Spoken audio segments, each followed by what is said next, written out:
அது போக கவர்மெண்ட்டுக்கு இன்னொரு சேலஞ்சஸ் ஒரு என்விரான்மெண்டல் சேலஞ்ச். இது எல்லாத்தையும் நடக்கிறப்ப அந்த இடத்த பாதிக்காமல் ஒரு இடத்த டெவலப் பண்ணணும். பக்கத்தில் பேர்ட் சாங்சுரி ஆல்ரெடி இருக்கிறதுனால ஸோ அங்கேயும் எந்த ப்ராப்ளம் க்ரியேட் ஆகாமல் ஸோ ஓவர் க்ரௌடு வருது அப்படிங்கிறதுனால அதை சமாளிக்க முடியாமல் போகிற மாதிரியும் இல்லாமல் எல்லா ஃபெசிலிட்டிஸும் கொடுத்து ஒரு பெரிய சிட்டியாக கன்வெர்ட் பண்ணும்போது நடைமுறை சிக்கல்கள் அப்படிங்கிறது ஏதாவது இருக்கா அப்படிங்கிறதையும் கண்டிப்பாக பார்க்கணும். அது போக ஒரு கவர்மெண்ட் டு கவர்மெண்ட் சேஞ்ச் ஆகுது அப்படின்னா அது திட்டத்தை கிடப்பில் போட்டுருவாங்களா அப்படின்னா வாய்ப்பு இருக்கலாம் அப்படிங்கிறத உண்மை.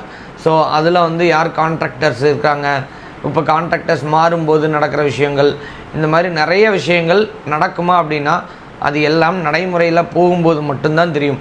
பட் எனிவே அந்த மாதிரி ஒரு ஸ்மார்ட் ப்ராஜெக்ட் கண்டிப்பாக வருது அப்படின்னா ஒரு சிட்டி பெருசாகுது, மக்கள் வேலை வாய்ப்பெல்லாம் கிடச்சி ஒரு பெரிய மகிழ்ச்சியாக இருப்பாங்க அப்படிங்கிறத உண்மையான விஷயம். அது போக லேண்டோட க்ரோத்தை பொறுத்தவரையிலும் 1 மடங்குக்கு 100 மடங்கு ரைஸ் ஆகும். ஏன் இதை கான்ஃபிடெண்ட்டாக சொல்கிறேன் அப்படின்னா கிராமமாக இருக்கிறது நகரமாக மாறும்போது அதுக்கான வேல்யூ அப்படிங்கிறது கண்டிப்பாக ரொம்ப ஹை மச்சாக இருக்கும் அப்படிங்கிறத உண்மை.